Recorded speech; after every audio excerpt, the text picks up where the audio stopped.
Brass tacks.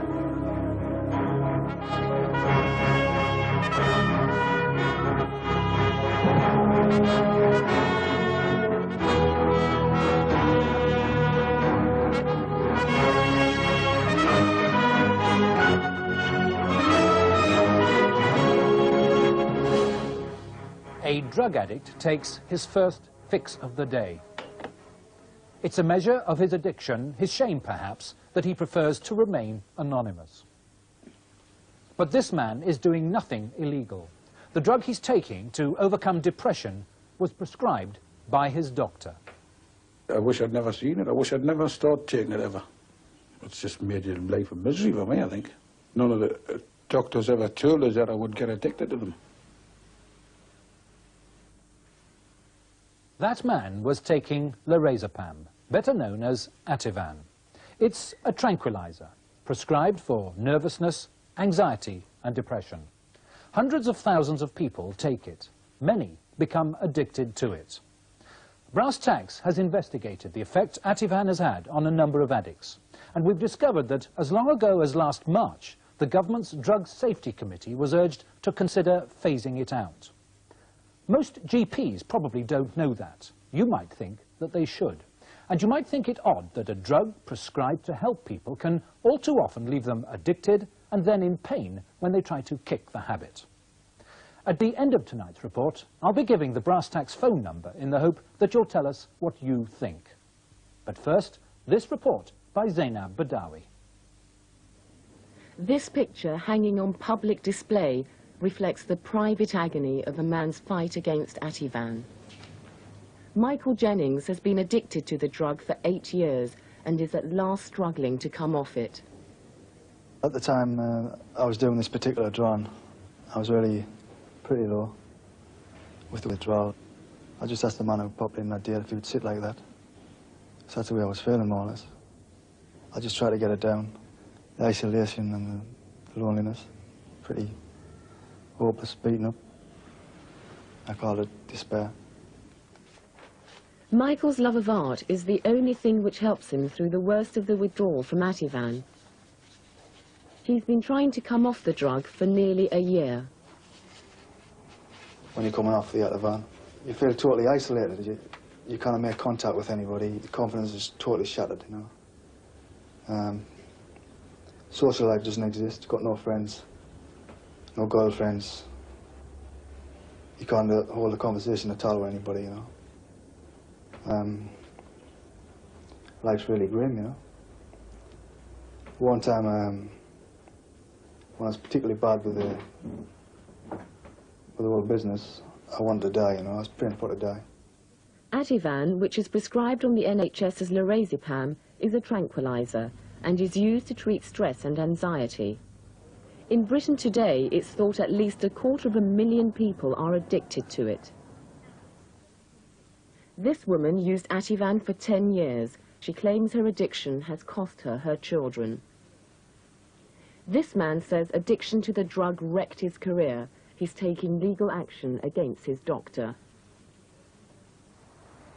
And this woman was given Ativan for wedding day nerves. 12 years later, she's housebound with agoraphobia. Well, I think that the pharmaceutical industry and the medical profession made a mistake. I mean, it was an understandable mistake because what they didn't realize was that we could get dependent, we have patients dependent who are still taking normal doses. We've been used to thinking of patients increasing the dose, so if you were taking the normal therapeutic dose, you couldn't be dependent, where we were wrong. Ativan was introduced in 1973, a latecomer to the family of tranquilizers known as the Benzodiazepines. By then, Valium was the most popular drug in the group. But some people were looking for an even more effective solution to the stresses and strains of their lives. This was the answer many of them found, a tiny tablet containing 1 milligram of Ativan. These little pills, they come in 2 strengths, bring great relief from stress and tension. The worries which had brought those people to the doctor's surgery in the first place were replaced by a tremendous sense of well-being on taking these tablets. It was a feeling which so many of them became addicted to and is now known as the Ativan buzz. It's just as though you're drinking about 4 or 5 pints straight off in that one pill, and it really acts that fast. In about 10 minutes, you're really on cloud 9. It's a really great effect, you know. And it's easy to get addicted because it's that great in the beginning. Within about 10 minutes, you're not tense anymore, and you're more or less happy. Your worries is dulled, and it's really nice. But that doesn't last. After about a month or 2 months, the effect of the Ativan just wasn't there. And by this time, you just want to take more Ativan. You know, take 4 a day instead of 3 and 5. But I never got to that stage. I just kept it at 3 a day. Michael was first given Ativan by his doctor when he couldn't cope with pressure at work in the shipyards. But if he found getting addicted to Ativan easy, getting the prescriptions for it was even simpler. Getting the prescriptions off the doctor's really the easiest part of the whole business. I've never seen the doctor for a repeat prescription of tranquilizers. I've never seen him for about 3 years now. I just see the receptionist and I get the repeat prescription that way, you know. Michael's doctor doesn't even know he's now trying to come off Ativan. By cutting his pills into tiny bits, Michael takes just a little less Ativan each time. It's a slow withdrawal. It's taken him 8 months to reduce his daily dose by 1 tablet. The withdrawal, it's the worst thing I've ever experienced in my life. I experienced the loss of my father 4 years ago, you know. And that's about the baddest effect you can get, I think, in this life, losing somebody. But the withdrawal, it's worse than that. It's actually worse than bereavement, you know. Michael's story is nothing new to Dr. Vernon Coleman. Every week he receives hundreds of letters from people addicted to Ativan. He realized there were particular problems with the drug after he wrote a book about tranquilizers. After that book came out, I got an enormous number of letters. In the first year, I got about 12,000 letters. And most of those were from people who had been given one specific benzodiazepine tranquilizer called Ativan. It's impossible to say what letters have had the greatest impact because the spread of agony has been so great. But all I can tell you is that over the last 10 or 15 years, I've had thousands and thousands of letters from people on just about every aspect of medicine. Complaining, talking, worrying, people's anxieties, people's worries, people's fears. But never, ever have I come across a problem which has worried people or caused so much agony as the problem of Ativan, the problem that has been produced by this particular drug. Sarah Westenra's problems began when she suffered postnatal depression in New Zealand. On her return to Britain, she was prescribed Ativan. At first it helped, but soon, like so many others, she fell into the Ativan trap. She found she needed stronger doses for it to take effect, but was left feeling permanently drugged. She couldn't cope with her 2 children. While I was taking it, I didn't know that they existed. I was asleep. I was just totally asleep. I got up in the morning. If it was my turn to take the children to the school, I'd take them and come back and go to sleep. And if not, I didn't get out of bed. I'd send them off to school and go back to bed. I'd sleep after lunch. I'd sleep in the afternoon. I'd sleep after dinner. As soon as the television went on, I slept all evening. But they've coped. They've done all the shopping, walking the dog when I've not been able to, coping with their own dentist appointments, doctors, schools. I've never been able to get up to their grown-up schools to see any of the meetings or their work or anything else. I just can't do it. So they've had to cope with all these things by themselves. They've had to come home quite frequently to a mother in floods of tears who looks as if she's about to go totally insane and is saying, "I'm going mad." And they've had to cope with that. Sarah finally came off Ativan last year when she realized the pressure was too much for her family, but she feels the drug has stolen part of her life. I missed out my children growing up. When I came back to this country in 1975, I was quite awake and I was aware that I had 2 children. But there's an enormous great gap when they've obviously grown up. They've done all the things children are supposed to do. But it wasn't until I actually finished coming off the Ativan that I actually woke up, quite literally woke up and said, "Hey, I've got 2 kids and they're nice and I like them as people." I just didn't notice. I was asleep. That sums it up. I was asleep. But for Belinda, Sarah's 16-year-old daughter, her mother's recovery has come too late. She's finished school, done her O-levels, and she's gone back to New Zealand where she was born, to my husband's family. And the first opportunity, she's up sticks and gone. 15-year-old Derek is still at home, but not for long. He'll join his sister in New Zealand when he too leaves school. One's gone, and the other will be going as soon as he possibly can, which is round about July, August, something like that, in 1989. As soon as he leaves school, he'll be going to New Zealand as well. When Ativan was first licensed in 1974, Wyeth, the manufacturer, warned only of some sleep disturbance if the drug was stopped abruptly. But within a few years, more and more patients were showing signs of addiction, and more doctors were growing concerned. Consultant psychiatrist Malcolm Lader is a member of the government committee which reviews every drug in Britain. Well, I can remember wondering why my patients were going on taking these drugs for a long time, the middle 1970s. But I think it was really about the beginning of the 1980s that we became convinced that there was a problem, even in patients who were taking normal therapeutic doses, that is, the doses prescribed by the doctors. They hadn't abused the drugs, they weren't taking handfuls, they were still taking the doses that they'd been originally prescribed. Significantly, Wyeth was concerned and consulted Professor Lader. They came to see me and we discussed it, and they did agree that there was a problem, and they agreed to the modifications in the data sheet which had took place then. That new data sheet in 1979 carried the first warning of possible withdrawal problems with Ativan. 3 times since then, Wyeth have strengthened those warnings. Now they say the drug should be used for only 6 to 8 weeks at a time. Leading medical journals have added their voice to the concern. One article after another has focused on new evidence of the drug's effects on patients. 2 years ago, this major publication expressed great concern about dependence. In July this year, it said, Lorazepam is particularly troublesome. Yet doctors continue to give the drug to patients. Despite these warnings, prescriptions rose steadily to a peak of 3.5 million. Professor Lader thinks it's time doctors stopped prescribing the drug. I am particularly concerned about 1 or 2 compounds of which lorazepam heads the list, and I feel that this compound should not now be prescribed because of its problems which may arise in some patients. Professor Lader is not alone in his concern. The government agency which has the power to ban drugs is the Committee on the Safety of Medicines. Earlier this year, it commissioned a report on lorazepam. The findings have not been made public. Brass Tacks has obtained a copy of that report. Its recommendations are emphatic. It says the government should consider phasing out the use of lorazepam. It couldn't suggest an overnight ban, but for one reason only. Too many people are addicted to it.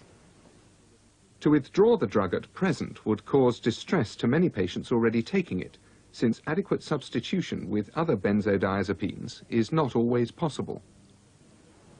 The committee now says it wants to look at the whole group of benzodiazepines.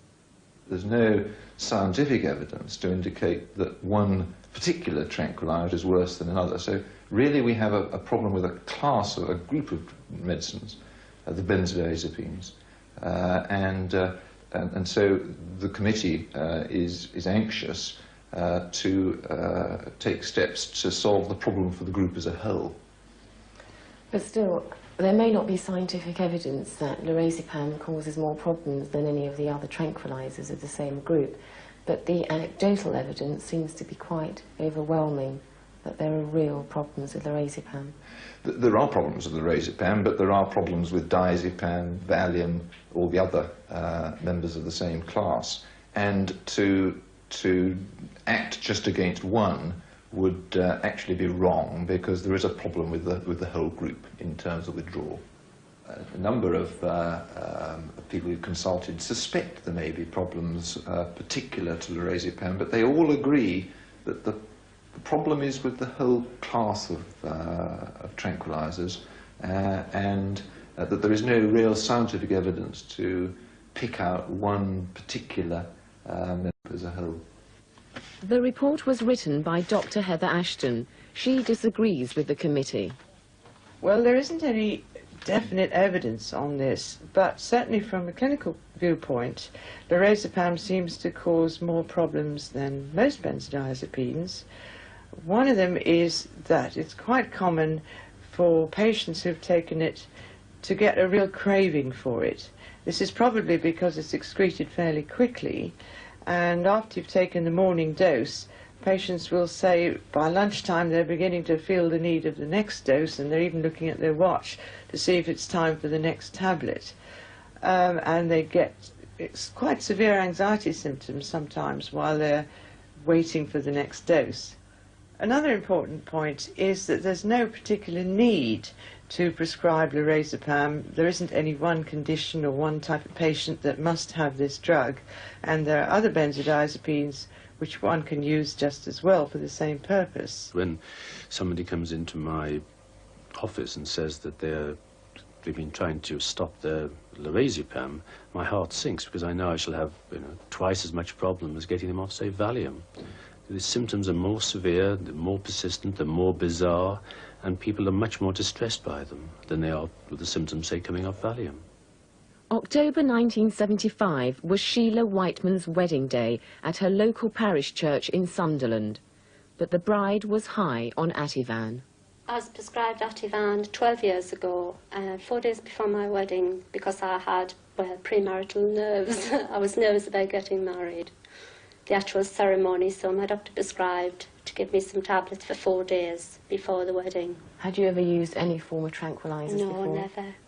I know everything went well, everything went marvellous, but I can't remember much of the wedding. I can picture myself going down the aisle, and that's about it. I can't really remember the reception one bit, or after the reception, none of it. Everybody was coming up and saying I looked a bride and looked lovely, but it was just empty. I didn't feel a thing. Sheila's wedding day marked the beginning of an addiction that lasted 12 years and which finally cost her her marriage. Over the past 12 months, she's come off Ativan slowly, painfully and alone. But she's still housebound with agoraphobia. In 6 years, she's not travelled the 1 mile to her town centre. I can't go out. I get panicky, frightened. I just can't do it. I find I go into the garden more than anywhere else, and I play with the dogs there. I feel safe there because it's near home. Not being able to go out really means I lose out on life. What were you like before you took Ativan? Very bubbly, very an outgoing person, always wanting to be out, 7 nights a week, always wanting to be out, loving life. It was only when Sheila changed her GP that her new doctor told her she must stop taking Ativan. What sort of things had your previous doctors and psychiatrists said to you? I was told by a psychiatrist to get down on my hands and knees every day and thank God for the person who invented Ativan. And I thought, this is the wonder drug, I'll take it all the time. It was making me live. But unfortunately, I didn't know it was having the adverse effect on me. But I really thought them knew what they were talking about. But obviously, taking it all these years, I now realise it wasn't. So in 9 years, not a single doctor whom you'd seen had alerted you to the dangers of Ativan? If I was feeling nervy, I was told to double up on Ativan, take extra. I would say my head feels as though it's reeling, and instead of saying it was anxiety, which I know it is now, and helping me to cope with it in other ways, they would say double up on your tablets, which I did, and I thought that helped. What it did is made me very numb. I couldn't take things in, I just become a recluse and a very unhappy person. I've often thought to keep people off drugs, they should let a doctor go through exactly what I went through, and he wouldn't prescribe them. I've gone through sheer hell, days of when I just didn't want to go on. I felt suicidal. There was thoughts going through my head that it's not worth going on, putting up with all of this. Why am I going through this? Why am I having to suffer like this? Through someone giving me a drug which I didn't really need. Concern about the effect of tranquilizers like Ativan has led some doctors to seek new ways of treating stress. Here in the northeast, people addicted to Ativan learn to cope with anxiety in a relaxation class. Really, it's very difficult to fit the people who come to us into any category whatsoever. The problem is across all social class. The age range is from 19 to 82. At present we have more men than we have women. Stress is part of everyone's daily life. This is why we use the relaxation. Everyone who comes to us makes the relaxation part of their daily life. This clinic in Devon uses electroacupuncture to reduce the pain of withdrawal for Ativan addicts. It's run by consultant psychiatrist Chris Gillespie, who's also convinced there are other ways than drugs to treat anxiety. I think there are a number of psychological and social measures of treatment, including relaxation training, the use of alternative adjuncts, for example, the electroacupuncture that we've used for withdrawals, the use of yoga, the use of meditation, and the use of sport activity, and the use of more sophisticated psychological treatments. Although they take longer and are perhaps more painful for the patient, they are more effective in the long term. The clinic was set up to treat people on heroin, but it was soon treating tranquilizer addicts too, many of them taking lorazepam. We found clinically that people on lorazepam were having greater difficulties than with other of the minor tranquilizers. What sort of withdrawal symptoms did those on lorazepam experience? Well, generally they described an increase in tension and anxiety, sleep disturbance, but peculiar to lorazepam, they described burning sensations in their limbs or in their abdomen, creeping and crawling feelings under their skin, oversensitivity to light and sound, and a feeling of rocking, and also feeling detached from reality and feeling unreal themselves. Today, people addicted to Ativan outnumber heroin addicts 4 to 1. Acupuncturist Jim Corcoran has spent 10 years treating drug addicts. We have much more difficulty in getting people off Ativan than we do heroin, mainly because with heroin we can treat people for a couple of weeks because it's a natural opiate. That within a couple of weeks treatment they're off, and then the problem with heroin is just staying off. But with Ativan, it's much more prolonged and take up a lot more time in terms of treatment than do heroin users. The electroacupuncture really stimulates the production of some natural chemicals that we've got inside our bodies, endorphins they're called. And after the treatment they feel better, they're more relaxed, they sleep better, appetite improves, and as time goes on in the treatment, they take up activities that they had previously given up or forgotten. What was it like coming off Ativan? Terrifying and sheer. I would never want to go through it again. What sort of things did you go through? Panic, shaking, just sweating, couldn't sleep, frightened, fear. If there was a hell, I've been there and back, and something I'd never want to go through again.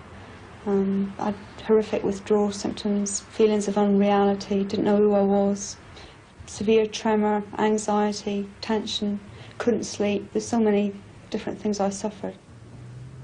I think that if God said to me that I had to be an addict to survive or to live on this planet, I would much rather be a heroin addict than an Ativan addict. We have this absurd situation where the DHSS is spending huge amounts of money on helping people who are addicted to heroin, when the heroin problem, in comparison to the lorazepam problem, is minute. There are at most 50,000 people in this country who are users of hard drugs, heroin, morphine, and so on. And the number of deaths which are associated with heroin and morphine is really quite small. And yet the number of people who are addicted to lorazepam is in the hundreds of thousands. There are people whose lives have been devastated, people whose marriages are broken up, they've lost their homes, they've lost their jobs, all because of one drug. Joseph Tutt lost his job as an engineer and was forced to retire at the age of 52 because of his 8-year-long Ativan addiction. His fight to come off the drug 4 years ago was the most terrifying ordeal of his life. I've known ordinary fear. In the Second World War, I was in the Navy. I was out in the Far East. Before that, I've been bombed in the London Blitz. I've been machine gunned. Personally machine gunned, I mean, I really mean that. I had a war wound. But you don't, that's just normal fear. I used to box professionally. Before a fight, you're very, very tense. It's you and the other person and the crowd. And that's very, very frightening. But once it's over, it's finished with. But not with Ativan. It lasts every second, every minute, every hour, every day, every month. And in some cases, it lasts for years. And it still has its little effects on me now, years afterwards. Like thousands of other Ativan addicts, Joseph never thought that anything given to him on prescription could cause so much suffering for him and his wife. It's turned everything upside down. It broke up our family life. And as a result, we've had to, you know, really start again. I've always enjoyed good health. And I know it has affected me. I'm not quite the same person that I was.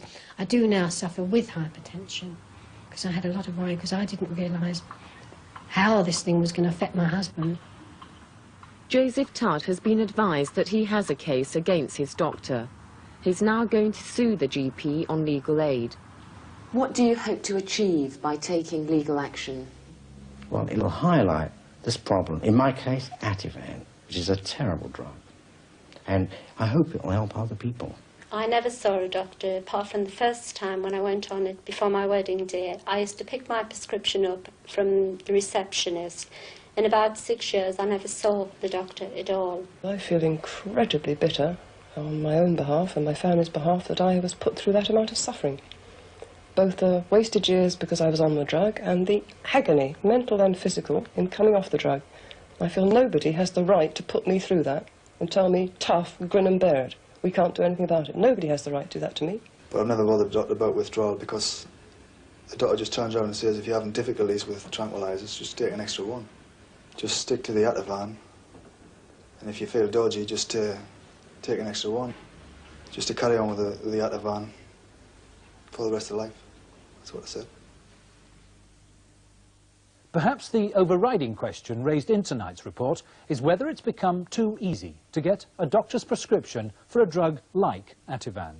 Whether GPs know enough, indeed whether they're told enough by the manufacturers and by the government's Drug Safety Committee. Tell us what you think. Ring us on 061 814 3222. The lines are open until 11 tonight. And next week, we'll be debating the issue here in the studio. Perhaps you'll join us. From Brass Tacks, good night.